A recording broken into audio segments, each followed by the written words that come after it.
Russian Dressing presents everything you should know about taxes, spending, and the rich, but we're afraid to ask. In 2015, the federal government collected $3.25 trillion in taxes. According to the IRS, 47% came from individual income taxes, 11% came from corporate taxes, 33% came from Social Security and Medicare taxes, and 9% came from other taxes. Those other taxes include gasoline taxes, liquor taxes, cigarette taxes, airline taxes, hotel taxes, telephone bill taxes, cable bill taxes, Obamacare taxes, passport taxes, tanning taxes, inheritance taxes, and many, many more. The individual income tax accounts for over $1.5 trillion. Yet some feel the rich don't pay their fair share. However, the top 1% pay over a third of the income tax. The top 5% pay more than half of the income tax. The top 10% of wage earners, those we refer to as the rich, pay over 70% of the income tax.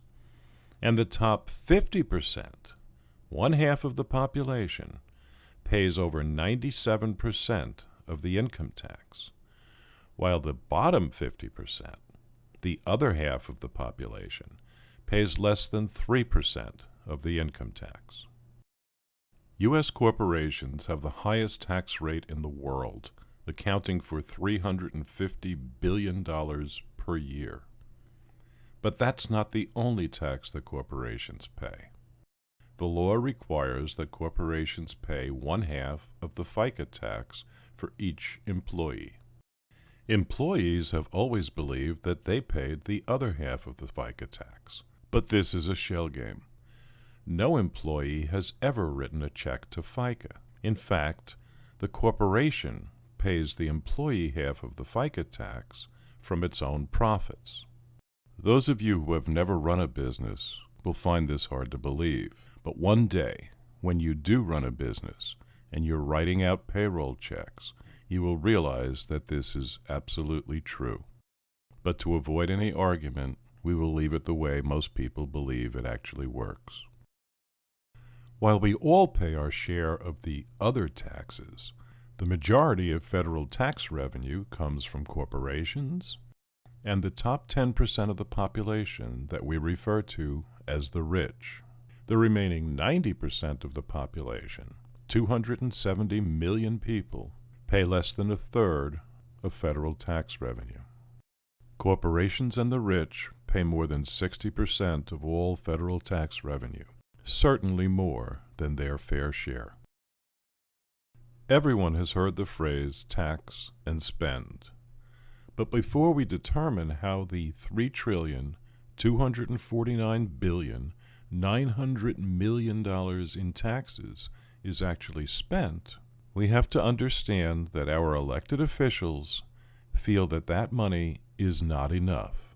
And on top of that, they need to borrow $438,400,000,000 more. That brought the federal debt in 2015 to a whopping $18,138,000,000,000.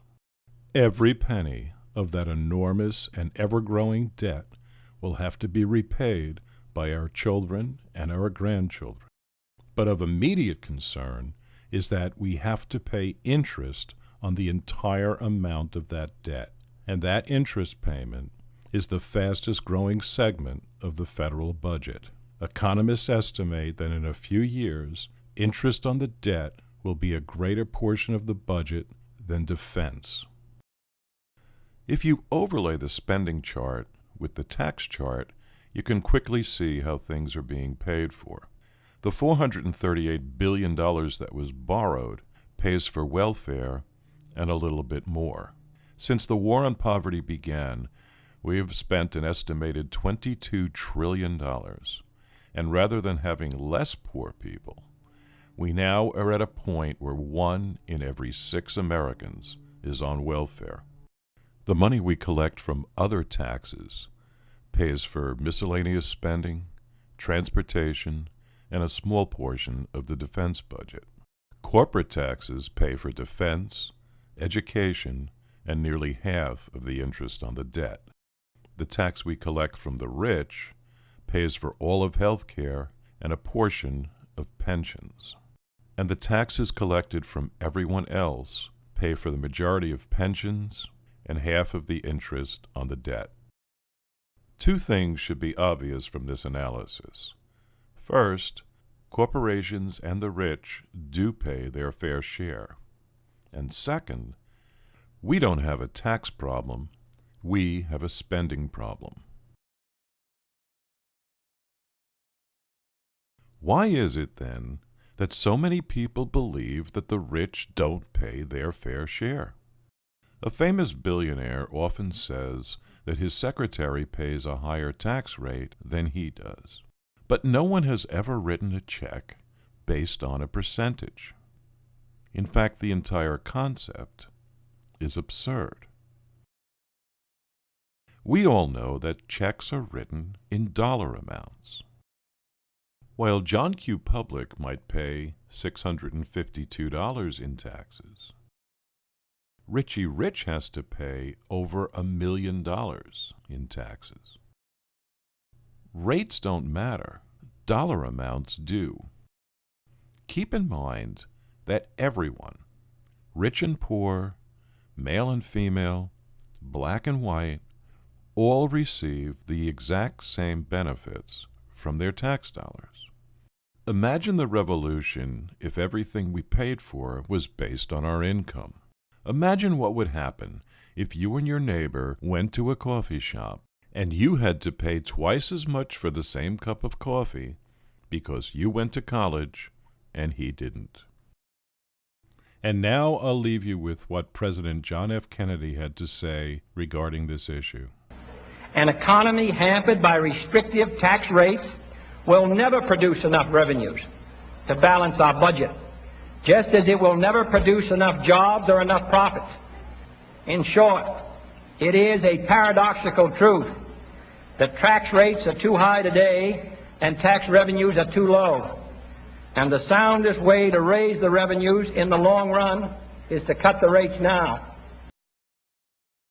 If you learned something, like, subscribe, and stay tuned. Otherwise, you're either well-informed or a hopeless cause.